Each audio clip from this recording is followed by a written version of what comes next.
Hey everyone, this is Alan from here from Seaside Games.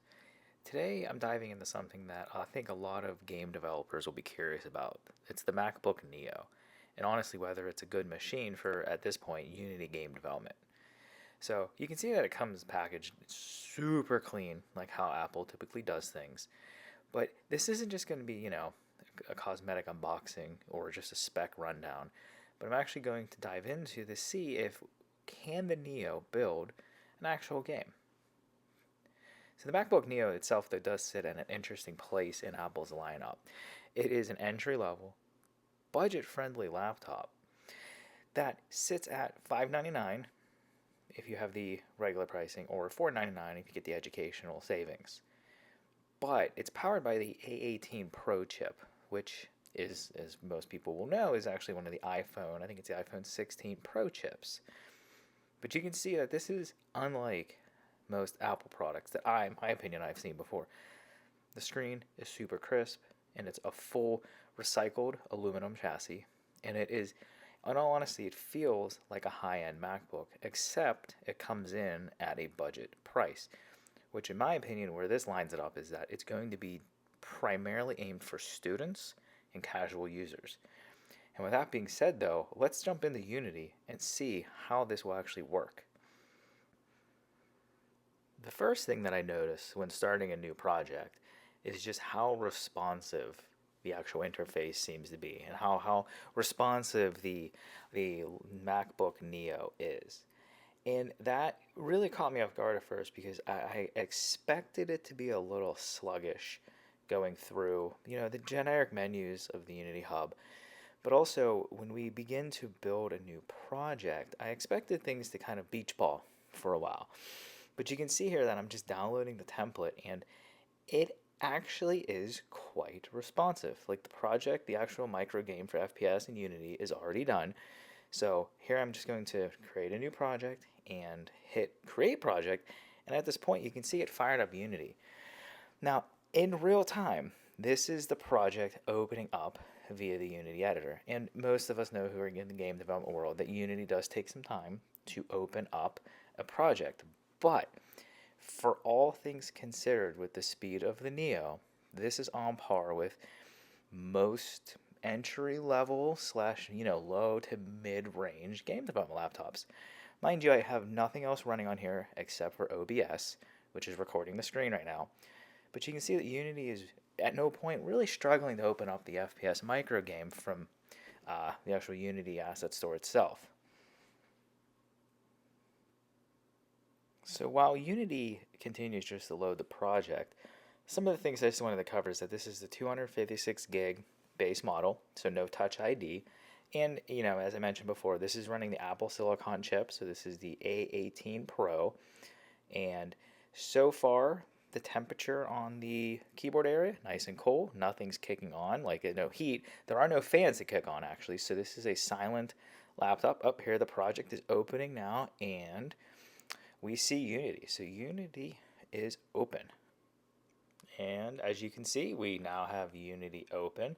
And so this is the FPS micro game. And this is an example that Unity provides to really help and show people, how a Unity project is laid out. But this is going to be a good example of a basic FPS. And we're going to run the demo. We're going to do some tweaks to the demo. And throughout this, we're going to test the responsiveness of the UI, responsive of the editor, do some code compiling, and so on and so forth. But first, you can see that I'm just running the demo. And at first glance, I am shocked that this is running as smoothly as it is in the actual editor itself. But switching around, at no point do I notice any type of lag. So I'm going to go ahead and maximize this. And at this point, I'm just going to run it full screen in the editor. And we're going to just run around the FPS world and just see how this behaves in editor on the Neo. One thing to take note too is that this is currently unplugged. So this is just running off battery power, and everything seems extremely smooth. Particle effects are doing just fine. The barrel flash and barrel muzzle flash is looking good. And you can see that I'm just running around. At no point do I see any stuttering or any lagging. So let's jump off and look up. Everything looks super smooth so far. So this is going to go ahead and reset our player. And let's go back into this. and we're just resetting again. But what I'm going to do is I'm just going to run around the world for a minute, and you'll see here that I turn on the FPS counter. And let's keep an eye on the FPS, because this is where my first impression was, okay, I really do genuinely think that we can use this for game development. How I envision the Neo is I do think that students are going to be very impressed with using this for mobile game development, and I mean that by as in like iPad and iPhone, but also being mobile while doing some Unity game development. One thing I do want to test eventually is trying Unreal Engine on here, but I will be in a much later video. But sticking with Unity today, you can just see that the in-editor performance is very, very impressive. So just looking around the skybox, at no point do I see anything at all that makes me think that this wouldn't work for building out a small game. Right here, you're going to see that I will enable the FPS counter, which if you look at the top right of the screen, it's going to be enabled here in 1 second. There it comes. You're going to see that we actually can track the FPS. So like I said, this is in editor, and right now we're 50 to 60 frames per second, which from my experience in editor is pretty good. But also, when you take into consideration the actual hardware that the MacBook Neo is, to be quite frank, this is incredibly impressive. This looks, in my opinion, like this is going to be a game-changing device that Apple has just released. To be honest, I truly believe that this is going to be one of the top-selling MacBooks that Apple may have ever created. This is the biggest change-up in the MacBook arena for the past 11 years. So to see something out now that is in some ways going to destroy the Windows market for entry book Windows and Chromebooks, I really think Mac hit it out of the park with this. So back to Unity though, you can see how I'm now tweaking things. I'm going to be adding and duplicating some game objects, clicking around the editor, all while there is zero performance issues, it feels like. Everything is snappy and running great. So you can see I duplicated a couple turrets in-game. Let's run around, and you'll see that the duplication has been successful. Let's turn the FPS on real quick. And you'll see that now we have 3 bad guys popping up. That is incredible. At no point did it really alter the frames per second, but it's still trucking along.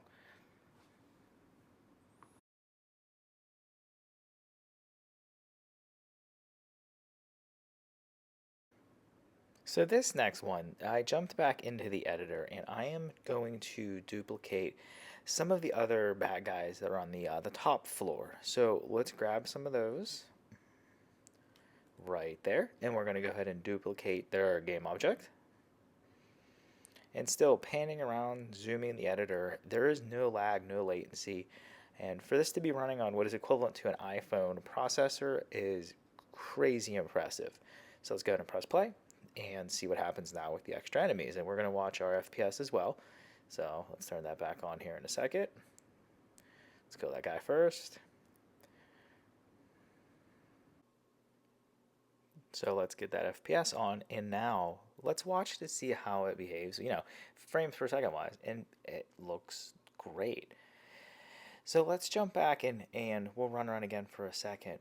But while we're doing that, I just wanted to say that the base model is 256 gigs, and I could see after a while you would run out of space. Unity takes up its own space, and any assets you download will take up more space. So I could see that become a problem after a while, unless you got the 512 model, which does come with Touch ID, so there's a bit of a convenience there. But I think the 256 gig model could last for a very long time, just as long as you manage the space. But right now what I'm doing is I clicked on one of the enemies, and I'm going to open up its code, so you can see how fast VS Code opened. That's also incredibly impressive. So one of the things that the MacBook Neo is going to excel at is single core processing. And these are good examples of how that is going to shine. Unity itself relies heavily on single core processing for the editor. And VS Code, for the most part, while you're editing the code, will also rely on that. We may see some compilation times increase when we start to build projects, but I don't really expect that to be too bad. But let's go ahead and make some code changes here. So I'm scrolling down, I'm just looking at the code, seeing where we can maybe do some changes. And right here, when it's damaged, let's go ahead and add a debug print just to, do that, see how quickly Unity jumps back in, and we'll start to recompile the code. So let's do a debug.log, throw this in here, and let's say I've been hit. Okay, let's go ahead and save, and switch back, and boom. Impressive. It is reloaded that. Code change has been saved. Let's hit play, and let's go ahead and shoot at some enemies to see if we see that pop up in the Unity console. And there it is. If you look at the bottom left of the screen, switch to it, you can see that that code change is extremely fast. Now, mind you, it's just one log change, but, for quick edits in your game, if it's not a big game, specifically if it's, let's stay in the URP realm for Unity, this MacBook Neo is going to be game-changing. I really believe that. So let's switch back to the code again. Let me go ahead and look around. What I'm looking for is the loot drop. Let's say when the enemy, gets killed, can we have it drop more than just one loot object? So you can see right here we found the loot. So we're going to go and jump back into our code. Right there, found the loot. Okay. And let's look for that. There we are. So that's where it says, hey, if I die, let's go to instantiate something. So we're going to create a for loop here that's going to try to create 10 of these objects. And why I'm doing this is I want to see, when it comes from the editor's responsiveness, if we kill bad guys, how quickly does it instantiate new game objects? I would be curious after the long haul with the MacBook Neo, do a lot of game objects in the scene, do you begin to see a slowdown or a crawl? That's something we'll test. But hey, our code's compiling. Let's switch back to the editor, and let's go ahead and try to kill some of these bad guys to see what they do. Okay, let's get in here, and okay, you can't see them because we didn't change the position of the game object that's being instantiated, but let's go ahead and kill a bunch of these, and let's go ahead and look at the scene to see if we see. Let's kill a few. Let's restart this one more time. Let's grab a couple more, shoot them from afar. Okay, there we are. Let's check our frames per second too, because this is going to start potentially adding more objects to the scene, which is going to cause a frame drop. But currently, things still look great. We're in the 50 to 60 range with all of the particle effects going on. Okay, let's grab some of these health pickups. Look at that. That's incredible. So there should be a stack of 10 in that one location. Let's see if we can find them. And there we go. Look at all those. So at no point did it feel like that the code change instantiating that many slowed down anything with the gameplay. So I'm going to reset the code. Let's go ahead and just bring this back to how it was. And let's save our changes. Go back to Unity, and it's extremely fast. I would say it's on par with just other good machines. Let's go ahead and hit play and run around again. Alright, so the next thing that I want to test here is building this project as a Mac app just to ultimately see how long the process takes. And like I said a little bit ago, Unity Editor, VS Code, and things like that, the applications themselves are going to really thrive on the single core processor, which is what the A18 Pro has. Now, multi-core, it's going to be a little weak, but we're going to test the build times on this to see how long it takes. I am going to fast forward this because ultimately the entire build process to make a Mac application took 2 minutes and 50 seconds, which all things considered is incredibly good for what you're running this on.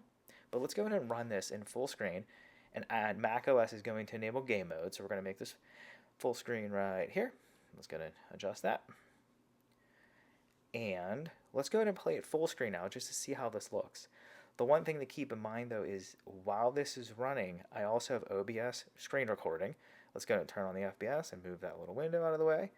And you can see we're getting 50 plus frames per second.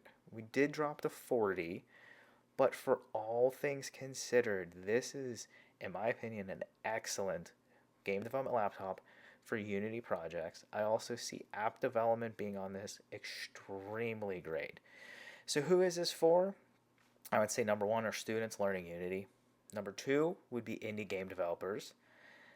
3, people who write a lot of code and just need to do some compiling, quick compiling, any languages, even outside of Unity, I could see that. for developers who value portability. It's not lost on me that this is a 13-inch MacBook, which is really nice. Who is it not for? HDRP projects. I'm going to test it, but with that being going away anyways per Unity, I don't really see that being an issue. Massive 3D worlds. It would be interesting to do a big test on that one, but I don't see that happening. And then also, people who need the fastest builds possible, I don't really foresee that being a thing on here as well. But bottom line, the MacBook Neo is absolutely a viable Unity development machine as long as you understand who it's built for. It's portable, efficient, and quiet, and great for a day-to-day development. If you're not chasing the fastest build times or trying to push any type of 3D max to its limits, then I honestly believe the Neo gives you a clean and enjoyable Unity experience. Everyone, thanks so much. I hope you found this helpful. If you did, hit that like button and the subscribe button, and we'll be putting more updates out about our studio. Once again, this is Alan from Seaside Games. Thanks so much.